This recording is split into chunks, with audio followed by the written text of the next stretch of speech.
नमस्कार, मैं धनंजय कुमार, द नागरिक में आपका स्वागत है। शनिवार है और शनिवार के साथ साथ जो है वो 15 अगस्त है।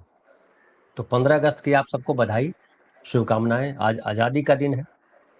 प्रधानमंत्री बोलेंगे वो भी सुन लीजिएगा, क्या क्या बोलते हैं प्रधानमंत्री। लोगों को अपेक्षा है कि प्रधानमंत्री क्या बोलेंगे। क्या लोकतंत्र की बात करेंगे, क्या गाली गलौज की बात करेंगे, जो गाली दी गई उनको, क्या जैसा कहा जाता है कि विपक्ष जो है वो देशद्रोही है। इस बार जो मानसून सत्र हुआ उसमें कोई कामकाज नहीं हुआ। सरकार कई महत्वपूर्ण बिल जो पास कराना चाहती थी नहीं करवा पाई।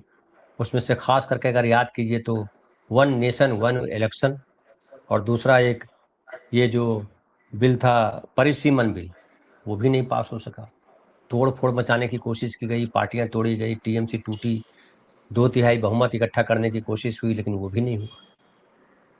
तो प्रधानमंत्री क्या बोलेंगे वो बड़ा महत्वपूर्ण है उसको समझना, क्योंकि यहाँ से देश एक अलग रुख लेने जा रहा है।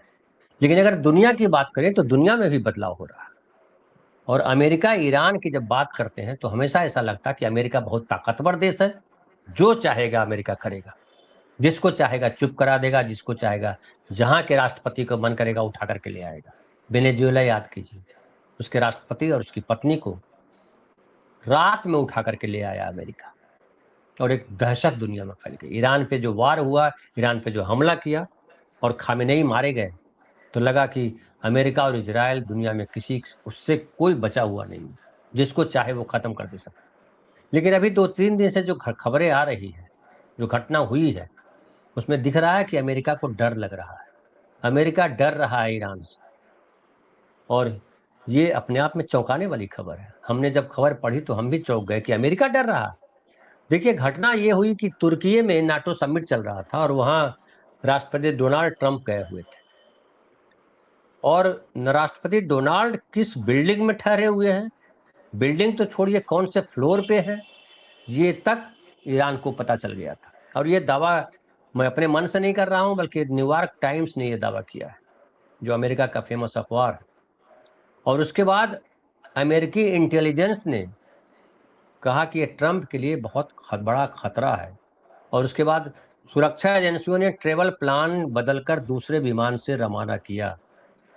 खुद ट्रंप ने कहा वो, बल्कि वो ट्रक पर बैठ करके दूसरे विमान पे आए, छोटे से विमान पे, और फिर किस तरह से वो वापस अपने देश लौटे। तो ट्रंप ने देखिए बताया कि उन्हें एयरपोर्ट के केटरिंग ट्रक में बैठा करके चुपचाप दूसरे विमान तक ले जाया गया। ऐसा इसलिए किया गया ताकि एयरपोर्ट पर मौजूद किसी भी व्यक्ति को उसकी आवाजाही की भनक न लगे। और उनके साथ और जो लोग थे, मंत्री, एक तो रक्षा मंत्री थे पीट हेगसेथ, उनको दूसरे प्लेन में जो है यात्रा की। सीबीएस न्यूज की रिपोर्ट है कि ट्रंप ने रक्षा मंत्री पीट हेगसेथ के साथ प्लेन बदलकर तुर्की की यात्रा की। वहीं विदेश मंत्री मार्को रूबियो और वित्त मंत्री स्कॉट बेसेंट ट्रंप के साथ जाने के बजाय पहले प्लेन से गए, ताकि प्रेसिडेंट के साथ कोई हादसा हो जाए तो अमेरिका में सत्ता संभालने की व्यवस्था बनी रहे।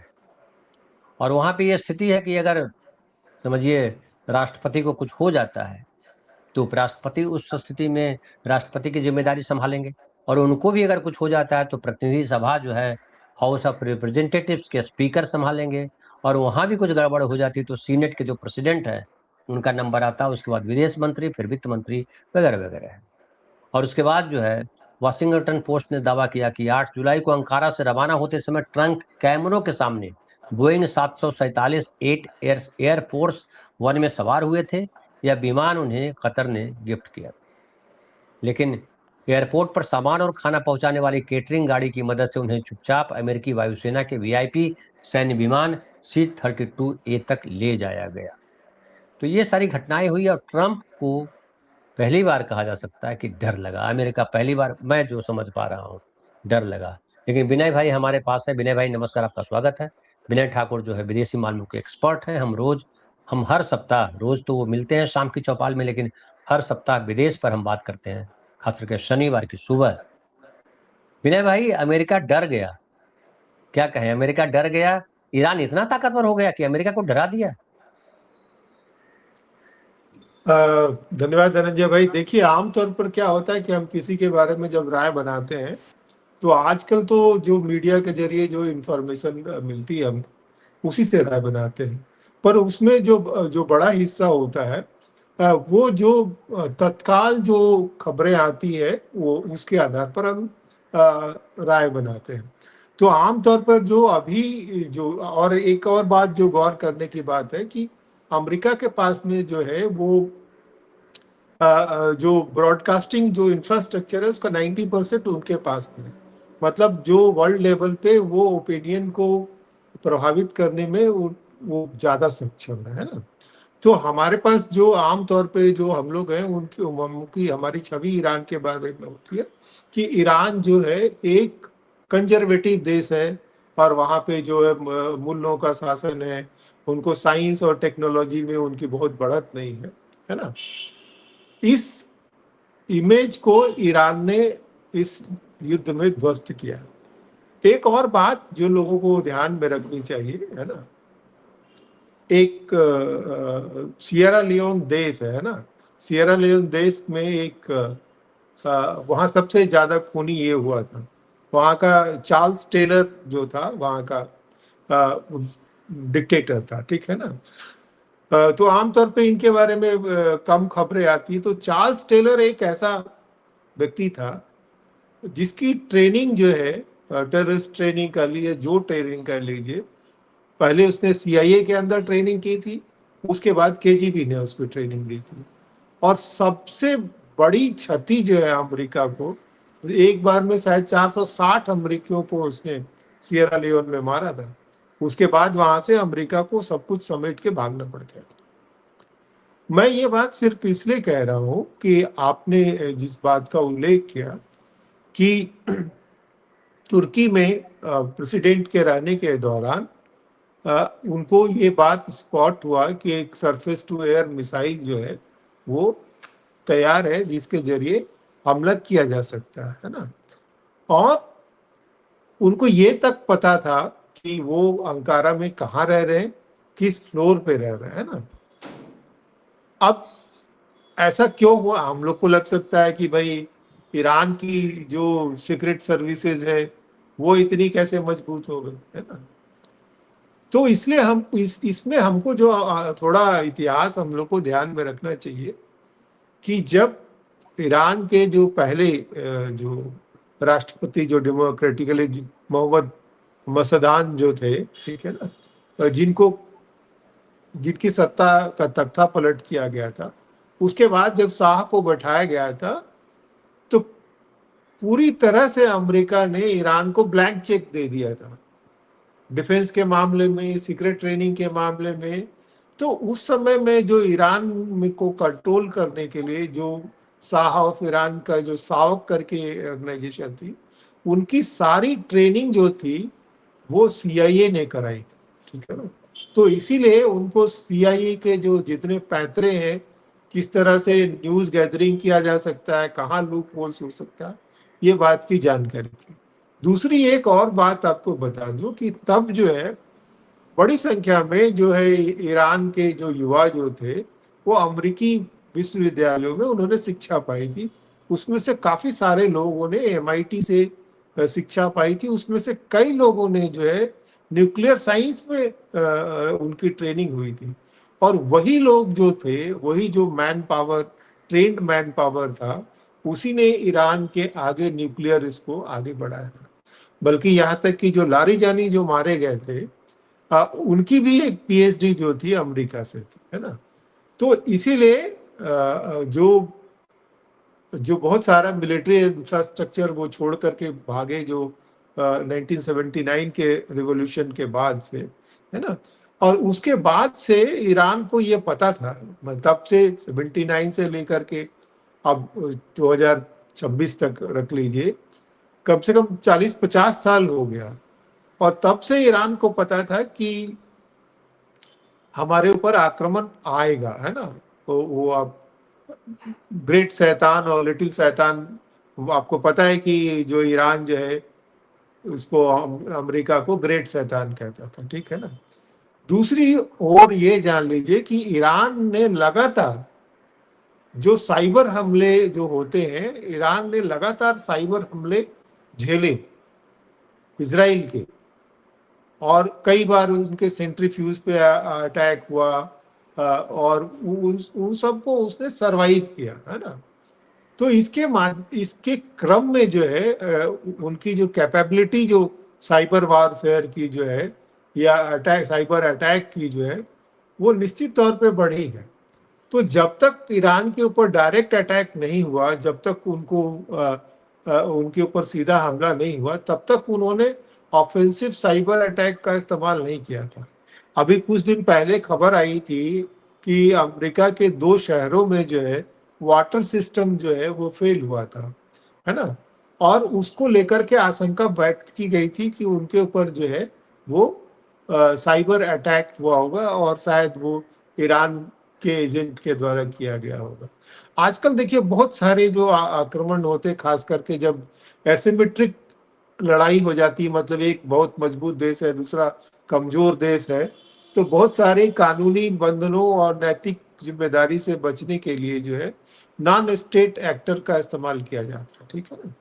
तो आप ये भी जानते हैं कि ईरान ने जो है जो जो सलमान रश्दी के खिलाफ जो फतवा जारी किया था, और काफी दिन तक वो ब्रिटेन में छुपे रह गए थे, उनके ऊपर अमेरिका में हमला हुआ था, सलमान रश्दी के ऊपर। तो ये बात है, मैं इसलिए बता रहा हूं कि मामला हमेशा एक पक्षीय नहीं है ना। ईरान ने पिट करके, जिसको बोलते हैं हाथ जला करके, उसने वो कैपेबिलिटी, वो चीजें सीखी कि कैसे वो करे, है ना। दूसरी बात आप ये देखिए कि ईरान ने इस लड़ाई में अमेरिका को, जैसे बोलते हैं ना, स्ट्रेच थीन, है ना। उसने अमेरिका की सारी रणनीति और उसकी जो मिलिट्री कैपेबिलिटी है, उसको खींच करके इतना पतला कर दिया कि वो खुद एक्सपोज हो गया। अब आप जानते हैं कि अभी हाल में खबरें आई थी कि अमेरिका के पास में जो उनके जो मिसाइल्स है, इंटरसेप्टर मिसाइल्स जो है, उनकी भारी कमी हो गई है। और वहाँ उनको मिलिट्री के कई कमांडर ने कहा कि जो है ये डेंजरसली लो है, क्योंकि हम सब जानते हैं कि अमेरिका जो है वो सुपर पावर है, और उसको अपनी ये इस स्थिति को मेंटेन करने के लिए, क्योंकि कई वार थिएटर में वो एक्टिव है ना।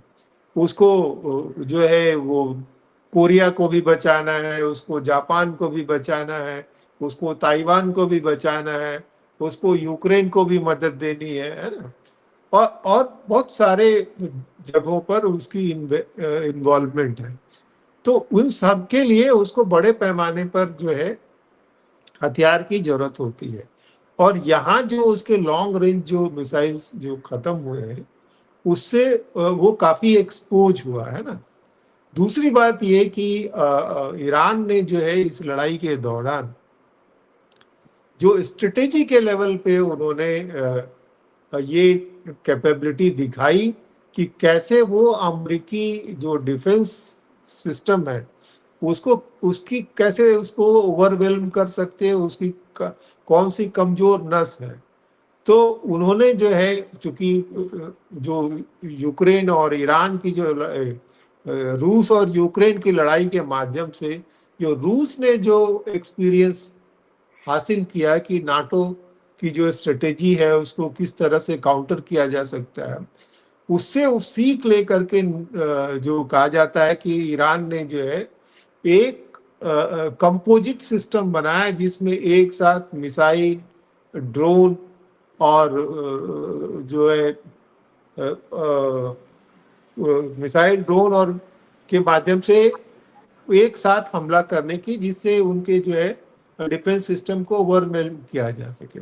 अमेरिका ने ये स्वीकार किया कि ईरान ने जो जॉर्डन के बेस पे जो हमला किया, उसमें वो बहुत सारी मिसाइलों को मार गिराने में तो सक्षम हुए, पर उसमें से एक जो है उनके डिफेंस शील्ड को भेद पाने में सफल हुआ। जाहिर तौर पर वो मिक्स्ड रणनीति जो थी वो काम की, और उसने जो डिफेंस सिस्टम को ओवरवेल्म करके वो डिफेंस को पार करके उस पर और उसमें अमेरिका की कैजुअलिटी भी हुई जो अमेरिका ने इसको एक्सेप्ट किया, है ना। अब अमेरिका की समस्या ये है कि एक तो यूक्रेन और रूस का वार जो है अभी खत्म नहीं हुआ है, वो चल रहा है ना। वहां पे अ, जैसे अमेरिकन मदद जो है वो कम होती है ना। रूस जो है वो यूक्रेन को ओवररन कर सकता है, और यूक्रेन में जो रिसोर्सेज हैं वो अगर रूस के हाथ लग जाएंगे तो रूस फिर वो ज्यादा मजबूत हो जाए, ठीक है।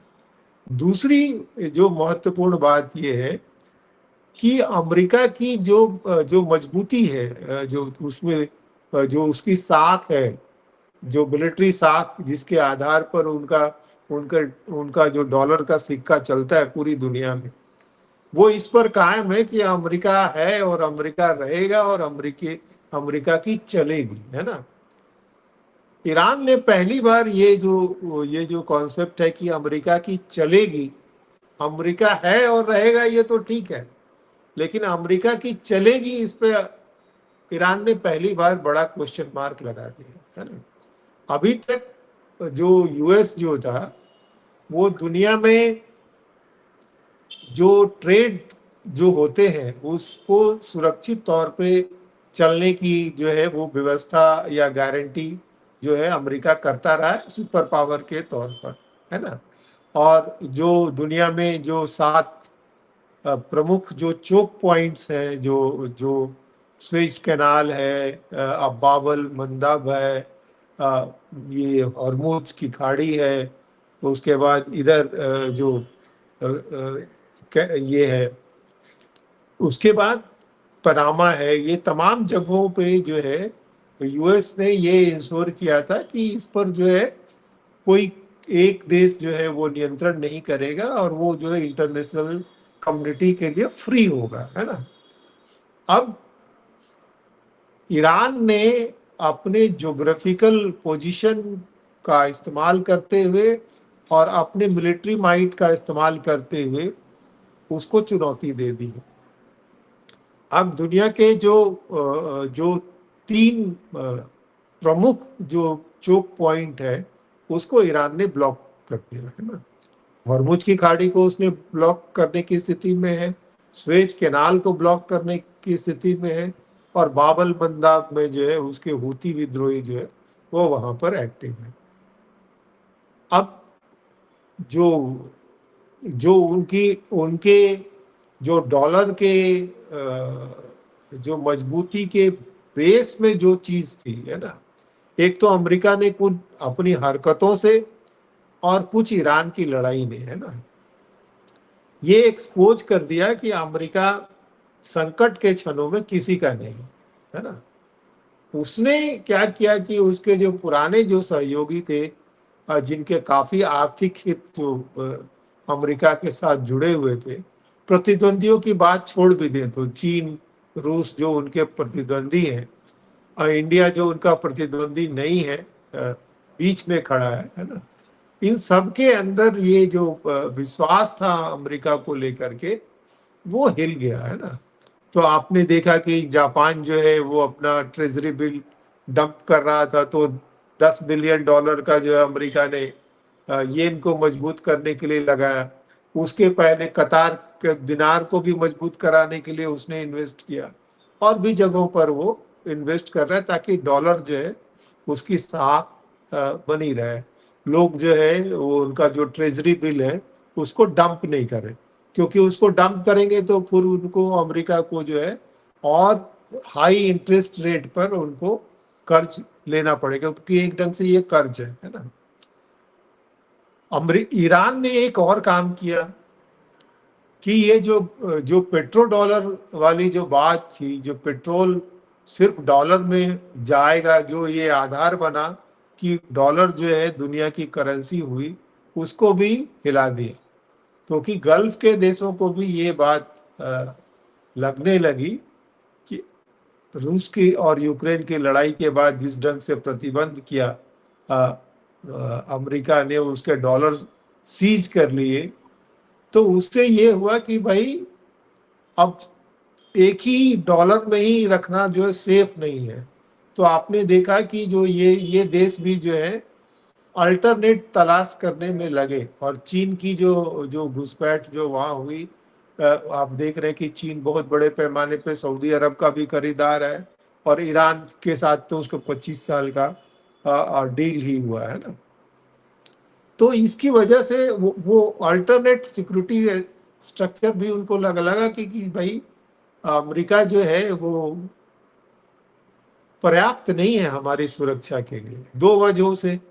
एक तो ईरान की जो रणनीति है उसने ये दिखाया कि भाई चोट सहने के बावजूद जो है ईरान बड़े हमले करने में और अमेरिका को नुकसान देने में सफल है।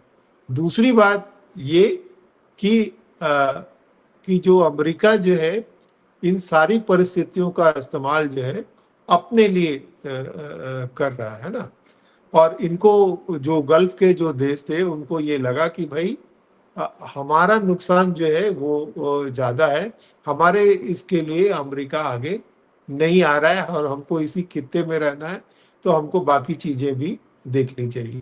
तो उसने भी अमेरिका को वो मिला। उसका एक जो नतीजा जो सामने दिख रहा है, जिसकी दोनों ही व्याख्याएं हैं, कि अभी हाल ही के दिनों में जो है सऊदी अरब, तुर्की और पाकिस्तान, ये तीनों ने मिलकर के एक मक्का समझौता किया है डिफेंस एग्रीमेंट का, जिसको एक ढंग से इस्लामिक नाटो भी कहा जा रहा है। कि जो जो नाटो में जो क्लॉज 5 है, जिसमें कहा जाता है कि नाटो के किसी भी देश में अगर हमला होता है तो सभी पे हमला माना जाएगा और सब मिलकर के कार्रवाई करेंगे। वैसी जो है ये इसमें भी क्लॉज रखा गया है कि एक के ऊपर हमला जो है तीनों के ऊपर हमला माना जाएगा। लेकिन मजे की बात यह है कि इस घोषणा के बावजूद इन्होंने साथ में ये भी घोषणा की कि ये किसी के खिलाफ नहीं है। ईरान को जाके कहा कि भाई ये आपके खिलाफ नहीं है ना, ये तो हम अपना आपस में कर रहे हैं। लेकिन मामला क्लियर है कि ये सऊदी अरब को डर किससे है? सऊदी अरब को दोनों जगहों से रोका जा रहा है। उधर मेडिटेरियन से सुएज कैनाल में घुसने से रोकने की कोशिश कर रहे हैं, और इधर निकलते समय में हूती उनको कर रहे हैं। और हूती जो है उनके जो तेल इंस्टॉलेशन है, ऑयल इंस्टॉलेशन, उस पर आक्रमण कर रहे हैं। ये कोई छुपी बात तो है नहीं कि हूती किसके इशारे पे काम करते हैं, है ना। चाहे वो जो हमास है या हिजबुल्ला है, वो किसके इशारे पे काम करते हैं, है ना। एक उसमें ये भी कहने की कोशिश की जा रही है कि भाई जो अमेरिका ने बड़ी सफाई से जो है अपना पिंड छुड़ा करके कि किसी भी तरह भाई अमेरिकी जनता को बताएं कि देखिए भैया हमने अपना काम कर लिया, ईरान को पीट पाट के ठीक कर दिया। अब वो टोल वसूलता है तो जिनको देना है वो समझे, हम क्यों उसमें पड़ेंगे, हमारा काम जय जय हो गया, ठीक है ना। और उनको ये भी है कि भाई जिस ढंग से हमारा रिसोर्स डिप्लॉयट हो रहा है, अगर हम वहीं उलझे रहें और चीन ने ताइवान पे आक्रमण कर दिया तो वैसी स्थिति में हम क्या करेंगे। तो एक ढंग से तीनों देशों की जो लोकेशन देखेंगे तो एक ऊपर में है तुर्की, एक जो है उनके बगल में है, और एक नीचे है ना। तो मतलब ईरान को तीन तरफ से उन्होंने ब्लॉक करके रखा है। दूसरी बात, आपने तुर्की की बात की, तो तुर्की जो है वो एक ढंग से जिसको आ, फिल्मों में बोलते हैं ना मांडवाली वाला, तो वो मांडवाली वाला देश है। एक तो वो उसकी जो लोकेशन है वो बहुत इंपॉर्टेंट है, क्योंकि वो एशिया, यूरोप और अफ्रीका तीनों के साथ नज़दीक है। दूसरी बात यह है कि उसके पास जो है एक गोल है, वो तो ऑटोमन एम्पायर का है ना, तो उसके पास एक गोल है कि जो इस्लामिक वर्ल्ड है उसका वो नेता बनेंगे। तीसरी बात यह है कि जो तुर्क जो जो लोग हैं वो तुर्की में तो हैं ही, उसके अलावा तुर्कमेनिस्तान, तजाकिस्तान, वहाँ पे भी बड़ी जो सेंट्रल एशिया जो है वहाँ पे वो बड़ी संख्या में, ईरान में भी है ना। तो तुर्की की कोशिश ये है कि ईरान कमजोर तो हो, मतलब प्रतिद्वंदी नहीं रहे इस्लामिक जगत में, जो लीडरशिप का जो सवाल जो पहले सऊदी अरब और ईरान के बीच में जो चल रहा था, वो जो है हट करके तुर्की अपनी दावेदारी मजबूत कर पाए। तो ईरान कमजोर तो हो लेकिन खत्म नहीं हो। अगर वो खत्म हो जाएगा तो अमेरिका फिर इजराइल जो है फिर हमारे कलेजे पे चढ़ के बैठेगा, ठीक है ना। और आपने वो देखा भी है कि इजराइल ने घोषणा भी कर रखी है कि भाई जो तुर्की जो है वो नेक्स्ट ईरान है, ठीक है। और वहां मामला ज्यादा जटिल है, क्योंकि सीरिया में जिस तरह से चीजें चल रही है और सीरिया में जिस तरह से अमेरिका इन्वेस्ट कर रहा है, इराक से जिस तरह से तेल ले जाना है, तो तुर्की को लगता है कि सीरिया में चूंकि हमारी पहले से वो रही है तो यहाँ हमारा स्पेयर ऑफ, पर उनके पास में पैसा नहीं है। तो पैसा कहाँ से आएगा, तो सऊदी अरब से आएगा। और तुर्की का मामला ऐसा है कि खास करके एर्दोगान का आप देखेंगे कि वो दोनों तरफ है। एक तरफ तो वो जो है नाटो में भी है, नाटो में दूसरी बड़ी सैन्य शक्ति है वो। दूसरी तरफ वो जो है रूस से भी मिल जाता है, क्योंकि जो ब्लैक सी जो है वहां पर वो यूक्रेन और उनके बीच में जो है ट्रेड को सुनिश्चित करने के लिए। तीसरी बात ये है कि मिलिट्री टेक्नोलॉजी जो है उसकी ठीक है, वो एक्सपोर्ट करने की कोशिश कर रहा है। और और वो अपनी महत्वाकांक्षा के कारण जो है, एक ढंग से ये मान लीजिए कि तुर्की जो है वो पश्चिम देशों के बगल में चुभा हुआ कांटा है ना। तुर्की जो है कभी भी यूरोप को ब्लैकमेल कर लेता है, ठीक है। वो एक तो कहता है कि पहले तो यूरोपियन बोलता है कि हम भी यूरोप के पार्ट हैं, ठीक है, तो हमको भी मेंबर बनाइए। अब तो खत्म हो गया है ना। दूसरी बात यह कि वो अपना वो सैन्य एक्सपोर्ट का उनका मामला है, जिससे जो यूएस और यूरोप का जो स्फीयर ऑफ इन्फ्लुएंस है उसमें वो भी अपना टांग फैलाता है। तीसरी बात यह है कि ये लोग जो जो अफगानिस्तान है, सीरिया है, आपका लेबनान है, इसमें जब माइग्रेशन का जो खतरा होता है, जब लोग वहां से पलायन करते हैं, तो दो देश जो है वो बाड़बंदी का काम करते हैं। आपने अभी हाल में देखा होगा कि स्पेन में 1 लाख लोग घुस गए थे मोरक्को से, ठीक है। उसमें ये भी आरोप लगा था कि भाई ये अमेरिका और जो है इजराइल की साजिश है, क्योंकि ट्रंप साहब ने तो स्टेटमेंट भी दिया था कि Spain is in lost case, है ना। और लोग ये ध्यान में नहीं रखते हैं कि स्पेन जो है, स्पेन में यहूदियों की बहुत कुटाई हुई है जर्मनी से पहले, है ना, बड़े पैमाने पे। तो वो कटुता जो है वो आप देखेंगे इजराइल में भी वो बिटरनेस दिखता है ना। और स्पेन के अलावा जो दूसरा देश है जो ये जो प्रवासियों को रोकता रहा है, वो है तुर्की। तो तुर्की इसके बदले में पैसा वसूल लेता है, बोलता है भाई ये सारा जो भीड़ तुम्हारे यहाँ जाएगी और लूटपाट करेगी, और तुम जिनको कहते हो कि ये गंदगी है, तो वो गंदगी तो हम संभाल लेंगे अपने यहाँ कैंप बना करके, लेकिन इसके बदले में तुमको हमको पैसा देना पड़ेगा, खर्चा पानी उसका तुमको उठाना पड़ेगा। तो वो उसका वो मांडवाली कर लेते हैं। जब भी यूरोप थोड़ा इधर उधर करता है तो बोलता है भैया हम बॉर्डर खोल देंगे, अब संभालते रहो तुम लोग।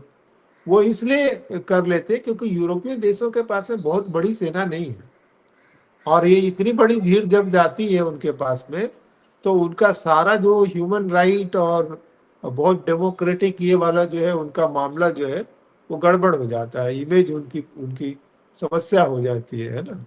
तो इसलिए वो तुर्की को फिर मनाने लगते हैं कि नहीं नहीं नहीं नहीं, हम आपको पैसा दे रहे, ये लो पैसा पकड़ो अभी और बाद में दे देंगे, ठीक है ना। दूसरा बॉस्फोरस जो स्ट्रेट है वो उसके कब्जे में है ना। और तीसरा जो उनका जो मामला ग्रीस से और साइप्रस से जो फंसता है मेडिटेरियन में, जो तेल को उसको लेकर के, वो सब चीजें जो है उनको कॉन्फ्लिक्ट में लाती है।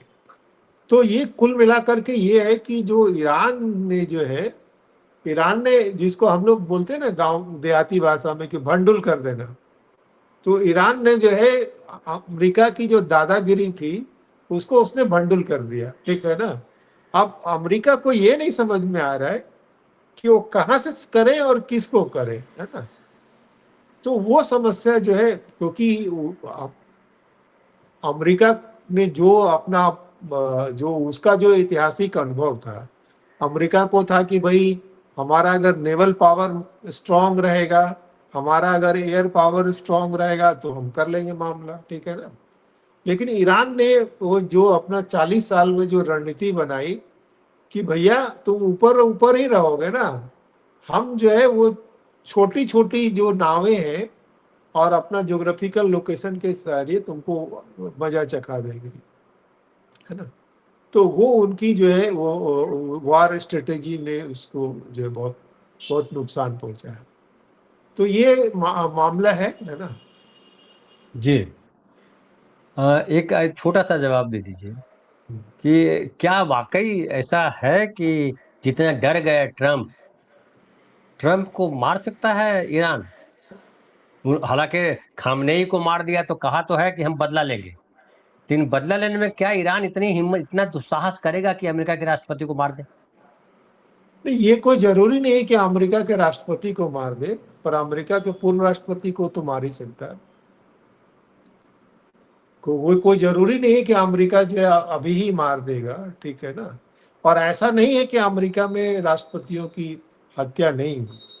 तो जिस ढंग से जिसको जो उनके यहाँ जो वो ट्रेडिशन रहा है मार्टियम का, मतलब शहादत की जो वो रही है, उसमें वो जिनको शत्रु मानते हैं उनके ऊपर वो अटैक कर, किसी भी नुकसान को लेकर के वो अटैक करते रहे। और इसके बहुत सारे उदाहरण हैं, बहुत सारे राष्ट्राध्यक्ष इंदिरा गांधी से लेके तमाम कैनेडी से लेके तमाम ये उदाहरण है कि मजबूत से मजबूत देश के जो राष्ट्रपति होते हैं उनको भी खतरा होता है। अगर ट्रम्प साहब को अगर खतरा नहीं रहता तो ये जो उनको जो है वो कैटरिंग वाले प्लेन में बैठ करके उनको नहीं भागना पड़ता।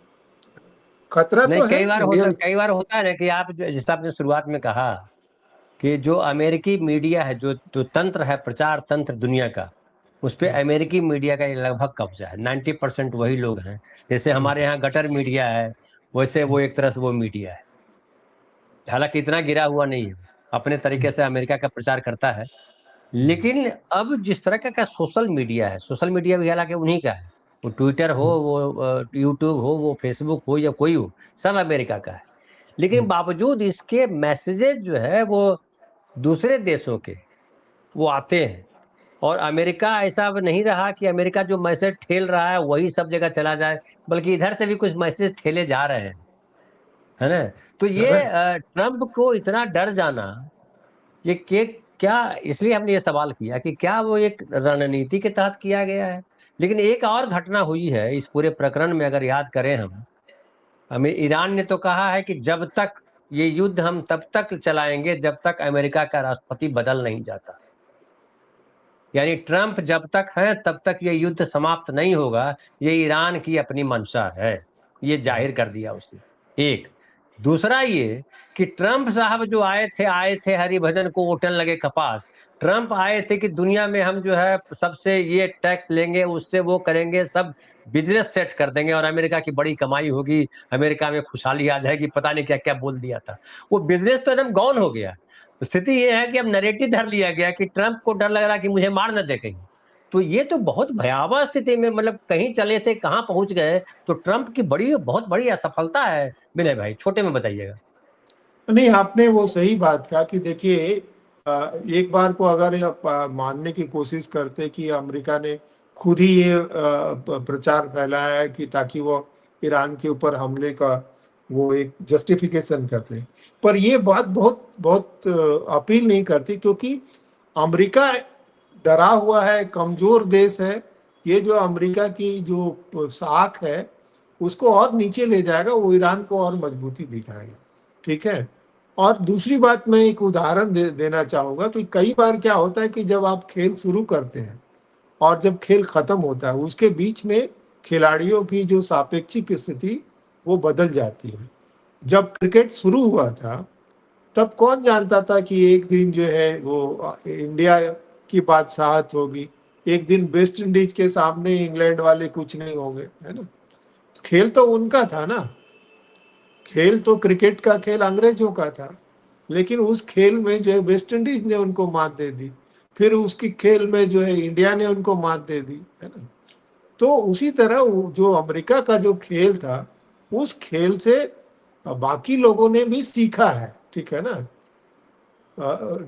चाहे वो रणनीति का मामला हो, चाहे वो प्रोपेगेंडा का मामला हो, चाहे वो फिनेंशियल जो एम्बार्गो है उससे बचने का मामला हो, है ना।